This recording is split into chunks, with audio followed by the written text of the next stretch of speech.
네, 안녕하세요. 부천 오늘을 섬기는 윤길중 목사입니다. 이사야 1에 오신 모든 분들 진심으로 환영합니다. 이사야가 전하는 복음을 듣고 배우는 귀한 시간이 되기를 바랍니다. 본 강의는 교재를 중심으로 합니다. 성경 본문을 중심으로 진행을 하기 때문에 성경과 교재를 함께 펼쳐 놓으시고 적으시면서 들으시면 더 좋은 공부가 되겠습니다.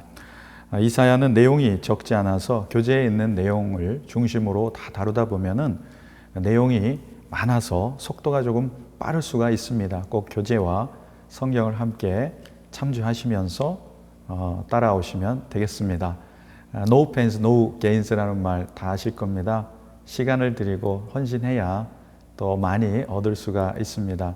열심히 하시면은 우리 모두 함께 또 은혜 받고 성장하는 귀한 시간이 되리라 기대합니다. 저도 여러분을 위해서 기도하면서 또 이사야 일을 잘 준비해서 함께 나누도록 하겠습니다. 오늘은 2과입니다. 본문을 시작하게 됩니다. 2과는 1장, 2장을 함께 공부하도록 되어 있는데요. 먼저 교재 42쪽을 보시기를 바랍니다. 이사야 1장과 2장 하나님의 심판과 회복 예언에 대한 말씀이 되겠습니다. 먼저 이사야 1장인데요. 1장 1절이 참 중요합니다. 이 배경을 말씀하고 있죠.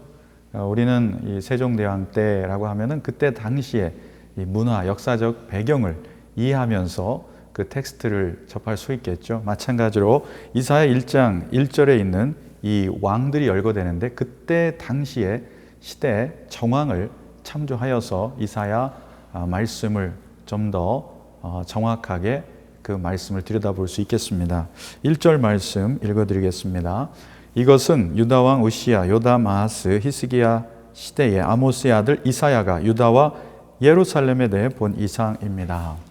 예언자 이사야에 대해서 함께 살펴보자면요. 주전 8세기에 활동한 선지자가 있습니다. 아모스, 호세아, 이사야, 미가 선지자 등입니다.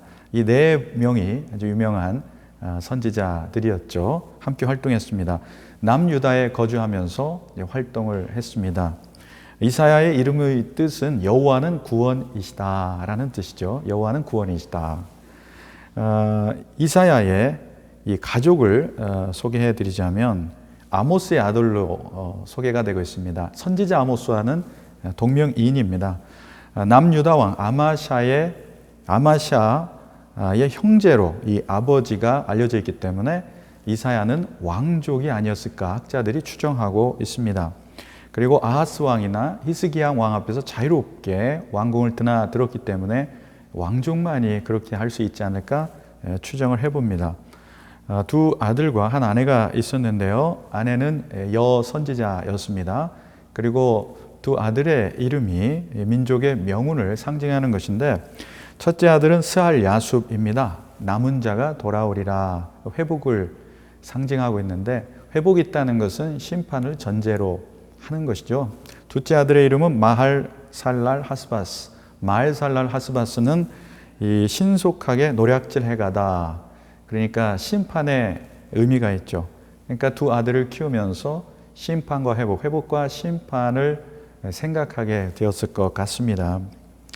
1장 1절에 기록된 왕들의 명단을 보시면 우시야, 요담, 아하스, 히스기야 이 유다 10대 왕부터 13대 왕까지의 이 기간으로 볼 때 이사야 선지자는 40년 동안 활동한 선지자로 추정하고 있습니다. 어떤 학자는 또 50년이라고 하기도 하는데요. 대략 40년으로 보는 이유는 우시야 왕이 죽던 해 주전 740년으로 보고 히스기야 왕 시대에 아수르의 사네립에 의해서 주전 701년 때에 공격을 받았는데 그때까지 활동한 것으로 봐서 대략 40년 정도 활동한 것으로 보입니다. 그 이후에 므낫세 왕이 나오는데요. 그때도 활동했다면 좀 더 시간이 연장될 수가 있겠습니다. 이사야가 다루는 역사적인 배경은 세 시기로 다 나눌 수가 있겠는데요. 포로 전과 포로 그리고 포로 후에 이러한 예언들을 포함하고 있습니다. 역사적으로 이렇게 새 시대를 예언하기 때문에 복수저작설을 주장했다고 지난 시간 배웠는데 하나님께서 이 이사야를 통해서 계시를 주신 거죠. 앞으로 일어날 일들에 대해서 예언하신 것으로 보아서 동일한 단수 저작설, 이사야가 지은 이 통일된, 그리고 그 메시지가 매우 연속성 있는 그런 책이라고 우리가 지난 시간에 살펴봤습니다. 이사야는 천상회의에 참여할 정도로 하나님과 친밀한 관계를 유지했는데요. 이사야 6장에 보면은 주께서 높이 들린 보좌에 앉으셨는데, 이러한 천상회의의 모습을 이 상황을 보면서 이사야가 지금 이 모든 계시를 보고 있는 것입니다. 천상 위에서 보고 있는 것으로 묘사가 되고 있습니다. 메시아이신 예수님의 도래를 가장 구체적으로 계시한 예언자가 이사야입니다. 53장은 고난받는 종, 대속의 종을 노래하고 있습니다. 그래서 많은 사람들이, 온 인류가 고난의 종을 통해서 구원받을 것을 우리가 알게 되는 것입니다. 유대 문헌에 의하면 이사야의 죽음은 이 므낫세에서 순교당하는 걸로 마치게 됩니다. 므낫세는 이 히스기야 왕의 아들이죠. 악한 왕이었습니다. 55년 동안 통치를 했는데요. 이때는 이사야가 매우 원로, 할아버지가 되었겠죠. 그런데 이 원로의 말을 귀담아 듣지 않고 나중에는 듣기 싫으니까 이사야를, 이 군사들을 시켜서 죽이게 됩니다. 이사야가 어느 고목나무에 숨었는데 그 고목나무를 통째로 톱으로 켜서 죽임을 당했다. 죽이라고 명령해서 죽임당한 이러한 유대 문헌이 나오고 있습니다. 히브리서 11장에 보면은 믿음의 영웅들이 나오죠. 그때 톱을 켜서 죽임당한 순교자가 나오는데 유대 역사 통틀어서 톱으로 켜서 죽임당한 자는 이사야가 유일한 것으로 보아서 이사야로 추정하고 있습니다. 이것이 이제 이사야에 관한 소개가 되겠습니다. 이사야 당시 남유다 왕국의 정세를 함께 살펴보기 원하는데요.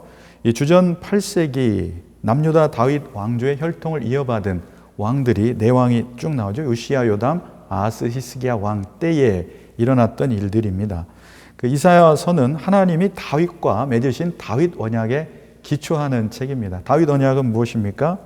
사무엘하 7장 16절에 보면은 그리고 사무엘하 7장이 이 다윗에게 주신 언약인데요. 내 집과 내 나라가 내 앞에서 영원히 계속될 것이며 내 보좌가 영원히 서 있을 것이다. 이렇게 약속한 언약의 기초에서 이 남유다에서 이사야가 이 예언을 하고 있는 것입니다.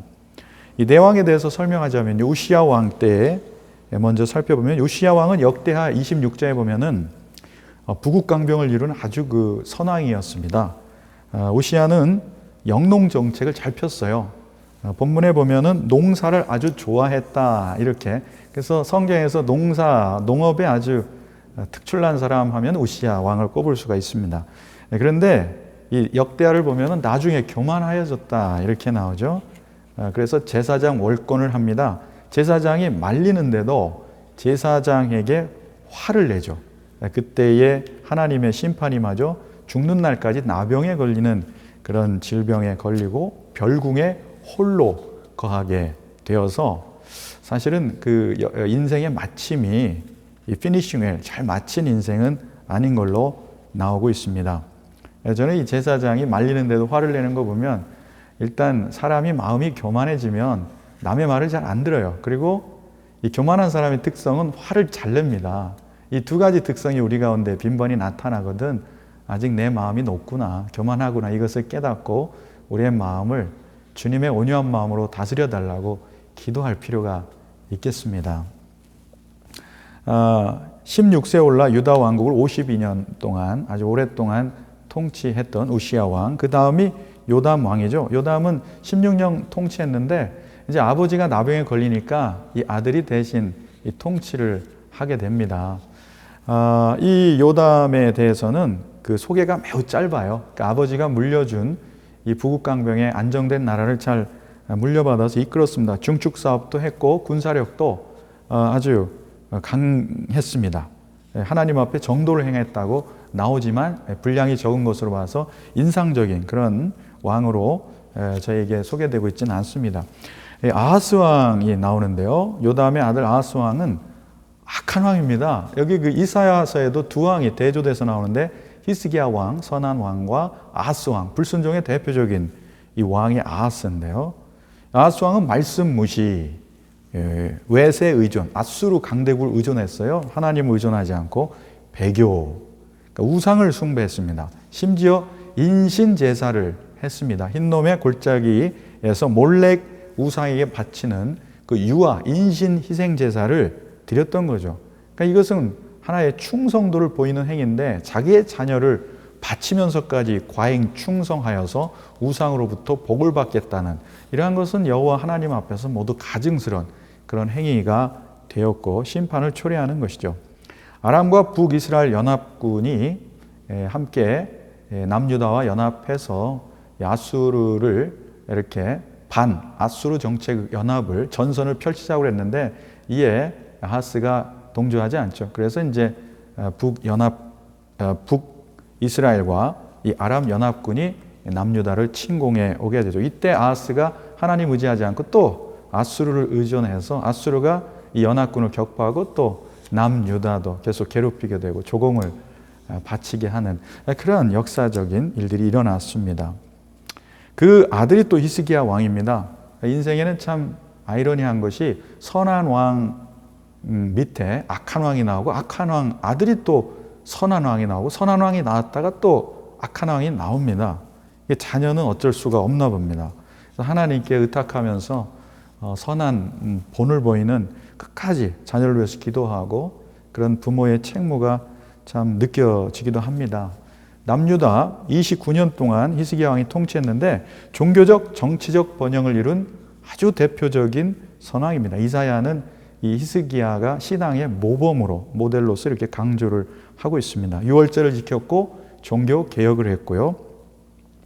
그리고 성전을 회복했고 우상 척결했습니다. 그 유명한 아수르가 사네립이 쳐들어왔을 때 이제 이 포위를 했는데 유다가 완전히 망하지 않은 이유는 이 지하 수로를 뚫어서 물을 계속 공급해가지고 완전히 멸망하진 않았죠. 그리고 히스기야 왕 때 북이스라엘이 아수르에 의해서 722년 주전 멸망당하는 것을 보기도 합니다. 그런데 역대하에 보면은 히스기야가 마음이 교만하여져서 하나님을 의지하지 않고 자신의 힘을 의지하는 모습을 보게 됩니다. 역시 교만한 것, 이것이 하나님 앞에서는 옳지 않은 태도인 것을 알려주시죠. 그리고 이제 므낫세 아들이 악한 왕으로서 55년 치리하는데 산당 우상 숭배, 인신 제사, 바벨론으로 포로로 끌려갔다 또 돌아오는 가진 고생을 하는데 이 참 악한 왕의 대표적인 모습들을 또 띠게 됩니다. 이러한 시대적 배경을 가지고 이사야는 활동을 한 것이죠. 질문 1을 보십시오. 오늘날 아하스 왕처럼 타협하며 세상적인 방법을 따르는 정치 및 종교 지도자에게는 누가 있을까요? 반면 히스기야 왕처럼 개혁과 거룩 운동을 추진하는 사역이나 단체에 대해서도 나눠보세요. 교재 스스로 한번 답을 적어보시기를 바랍니다. 질문이 혹시 이사야 선지자의 역할을 감당하고 있는 교회나 지도자의 모습을 본 적이 있나요? 어떤 면이 이사야 선지자를 닮았나요? 또 스스로 답해 보시기를 바랍니다. 교재 45쪽으로 가겠습니다. 2번 이스라엘 남유다의 타락과 하나님의 심판 선언이 나오는데요. 2절, 4절에 하나님의 고발이 나옵니다. 하늘아 들으라, 땅아 귀 기울이라, 여호와께서 말씀하셨다. 내가 자식들이라고 기르고 키웠으나 그들이 나를 거역했구나. 황소도 자기 주인을 알고 나귀도 자기 주인의 구유를 아는데 이스라엘은 알지 못하고 내 백성은 깨닫지 못하는구나. 남유다의 종교 도덕적인 타락을 포함한 총체적인 죄악에 대해서 고발, 고소, 형식을 빌려서 아주 신랄하게 비판합니다. 그러니까 하늘과 땅을 증인 삼아서 하나님의 심판이 이루어질 것을 강조하고 있어요. 여기서 충격적인 말씀이 무엇입니까? 이스라엘이 짐승보다 못한 미련하고 어리석은 백성으로 비유되고 있다는 것입니다. 4절에 보면은 하나님의 탄식이 나와요. 어긋난 버린 민족, 죄악을 진 백성, 악행하는 종자, 타락한 자식들, 그들이 여호와를 저버렸구나. 그들이 이스라엘의 거룩하신 분을 경멸했구나. 그들이 완전히 등을 돌려 남이 돼 버렸구나. 하나님의 자녀로 택함 받았지만 하나님과의 언약을 깨버리고 하나님을 등돌리고 나아가서 우상을 숭배하는 이스라엘의 모습, 이러한 죄악을 고발하고 있습니다. 질문사에 보시면은 오늘날 하나님을 저버리고 하나님을 경멸하는 사회적 문화적 모습들에는 어떤 것들이 있나요? 반하나님 정서적인 것들 스스로 질문하시고 한번 답해 보시기를 바랍니다. 많이 있을 것입니다. 이스라엘의 패역과 황폐가 있죠. 5절부터 9절에 보시면은 이스라엘이 얼마나 패역했는가, 황폐하게 됐는가 말씀하고 있습니다. 5절 6절에 왜 너희는 계속 반역해 매를 더 맞으려고 하느냐. 머리는 온통 병들었고 마음은 온통 혼미해졌구나. 발바닥부터 머리까지 성한 곳이 없구나. 상한 곳과 멍든 곳과 새로 맞은 상처뿐 짜내고 싸매고 기름으로 상처를 가라앉지도 못했구나. 징계를 당해서 거의 만신창이가 된 이스라엘의 참상입니다. 이 죄악이 극에 달하니까 더 이상 소생, 불능 상태라는 것이죠. 이거는 우리나라 허준이 와도 못 고친다면 이런 뜻으로 해석할 수도 있겠습니다. 7절, 8절 보시면요. 너희 땅은 황폐해졌고 너희 성들은 불태워졌다. 너희 땅은 너희 눈앞에서 이방 사람들에게 삼켜졌으며 이방 사람들에게 파괴된 것처럼 폐허만 남았다. 시온의 딸이 포도원의 초막처럼 오이밭의 원두막처럼 에워싸인 성처럼 겨우 남았다. 주전 701년 아수르의 사내립 침공을 다루고 있습니다. 이방인의 침략으로 유대 땅이 초토화된 것이죠. 황폐한 가운데 예루살렘만 겨우 보존된 사실을 기록하고 있습니다. 그러니까 하나님께서 이스라엘을 완전히 멸망시키지 않으시고 회개의 길로 나오기를 기다리고 계시죠. 그 은혜의 징계임을 보여주는 장면이 되겠습니다. 요한계시록에도 보면은 요한계시록 6장에 제한적 징벌, 심판이 나오는데요. 완전히 하나님이 우주적 심판으로 가기 전까지 많은 이들이 회개하기를 기다리고 계심을 알게 됩니다. 9절에 보면은 만군의 여호와께서 우리 몇몇을 살아남게 하지 않으셨다면 우리는 소돔같이 고모라같이 됐을 것이다. 여기 몇몇 살아남은 자는 하나님을 신실히 따르는 자들이죠. 남은 자, 굉장히 예언서에서 강조되는 이러한 남은 자 신학입니다. 이러한 남은 자들, 바로 우리가 남은 자들이 되어야 되겠죠. 이 시대 끝까지 하나님을 신실하게 충실하게 섬기는 하나님의 백성들이 되어야 할 것입니다. 교재 46쪽으로 가보시겠습니다. 종교적 부패와 타락상이 쭉 나와요. 10절부터 20절에 쭉 보시면 먼저 10절에 보시면은 여호와의 말씀을 들으라. 너희 소돔의 지도자들아 우리 하나님 율법의 기규율이라 너희 고모라의 백성들아. 그러니까 소돔과 고모라급이라는 거예요. 이스라엘의 지금 이 영적 참상이 그 정도로 악해서 그러면 소돔과 고모라는 어땠습니까? 불심판 당했죠. 그러니까 심판당에 마땅하다는 겁니다. 특별히 그 종교적인 외식과 가증을 고발합니다. 형식적이고 기계적인 그러한 이 종교의 모습들을 고발하고 있습니다. 하나님을 떠난 게 아니라 마음 없이 형식적으로 드리는 그 예배의 모습을 비판하고 고발하고 있는 것입니다.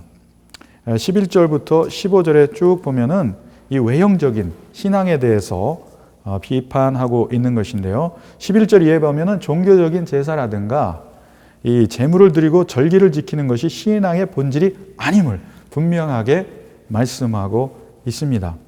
그러니까 이스라엘 백성들이 행하는 다양한 종교 행위들로는 구원받지 못할 것이다. 이렇게 말씀하십니다. 굉장히 강조점이 있죠. 11절에 보면은 너희 무수한 제물이 내게 무엇이 유익하냐라고 말씀하십니다. 무수한 제물 안 된다. 12절에 보면은 마당만 밟을 뿐이다. 이렇게 말씀하시고 13절에 보면은 헛된 제물들을 가져오지 마라. 14절에 보면 월삭과 정한 절기를 싫어한다.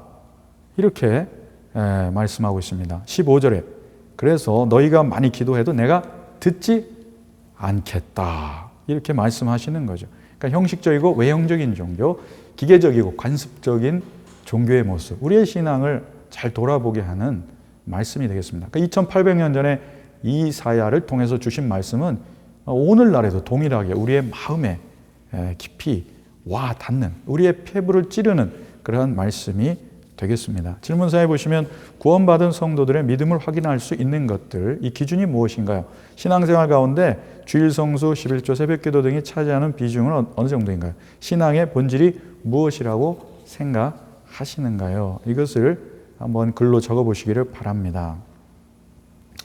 이 16절부터 17절에도 보면은 그 손을 씻고 스스로 깨끗하게 하라. 내 눈앞에서 너희의 악한 행실을 버리라. 악한 일을 그만두고 좋은 일 하기를 배우라. 정의를 추구하고 앞지 않은 사람들을 바른 길로 인도하라. 고아를 위해 변호하고 과부를 위해 쌓아주라. 그러니까 형식적인 종교는 특징이 뭐가 있어요? 열매가 없다는 거죠. 삶에 행위가 바르지 못하다는 겁니다. 그러니까 공평이 없어요. 정의가 없어요. 이게 사회에 그대로 나타나는 것입니다. 그러니까 입술만의 회개가 아니라 어떻습니까? 참된 회개의 필요성을 거듭 강조하고 있는 것입니다. 소외되고 학대받고 핍박받는 이들을 외면치 말고 못 본 채 하지 말고 보호할 것을, 구제할 것을 촉구하고 있는 것이죠. 18절 20절 자 와서 우리 함께 판가름해보자. 여호와께서 말씀하신다.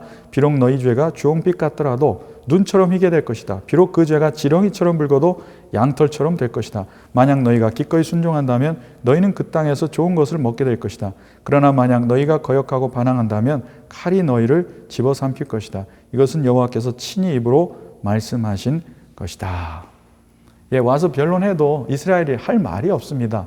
영적인 참상을 보면은 그래서 택할 수 있는 유일한 길은 무엇입니까? 회개죠. 하나님 앞에 나와서 참된 회개라면은 순종하면 축복이고 회개하지 않고 불순종하면 저주라는 이 예언서의 공식이 그대로 적용이 되고 있습니다. 그건 신명기가 강조하는 그러한 강조점이기도 하죠. 예. 교재 47쪽을 한번 보시겠습니다. 하나님의 탄식과 심판의 전개가 나오는데 하나님의 탄식이 이어지고 있습니다. 21절부터 보시면은 이 신실하던 성읍이 이 창기와 같고 정의와 공의는 어디 갔고 온통 살인자들 뿐이라는 현실에 대한 하나님의 탄식이 나옵니다. 그러니까 탄식은요 아직 기회가 있다는 겁니다. 그러니까 하나님이 아직도 이스라엘을 생각하시며 버리지 않으셨음을 보여주는 것이죠. 누군가 쓴소리 하지 않습니까? 또 뭐 심지어 배우자가 잔소리하면 그것은 아직 기회가 있다는 것이죠.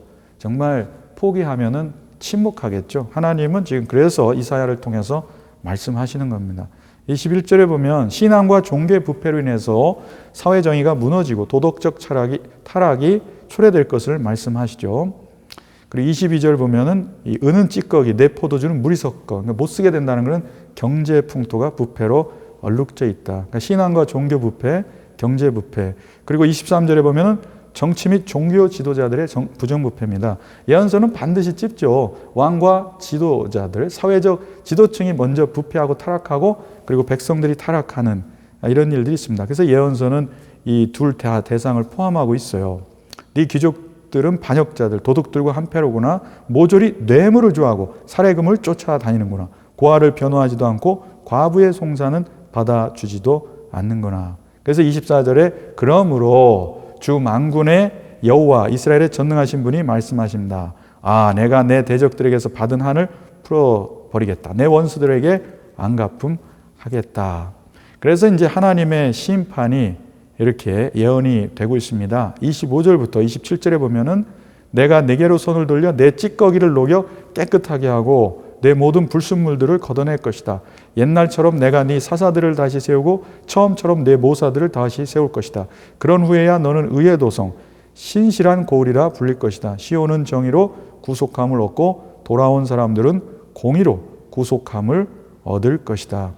금속의 불순물이 이렇게 정련되듯이 하나님의 연단, 심판의 징계를 거쳐서 이스라엘 백성과 지도자들이 원래의 순결함을 이 거룩한 모습을 회복하실 것이라는 그런 말씀이 되겠습니다. 그리고 사회 지도층, 지도자들을 먼저 회복시키신다는 말씀이 되겠습니다.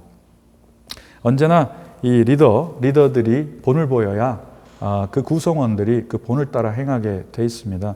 그러므로 모든 영적인 리더들이 먼저 하나님 마음에 합한 삶을 본을 보이고 복음에 합당한 생활을 먼저 본을 보이는 것이 중요하겠죠.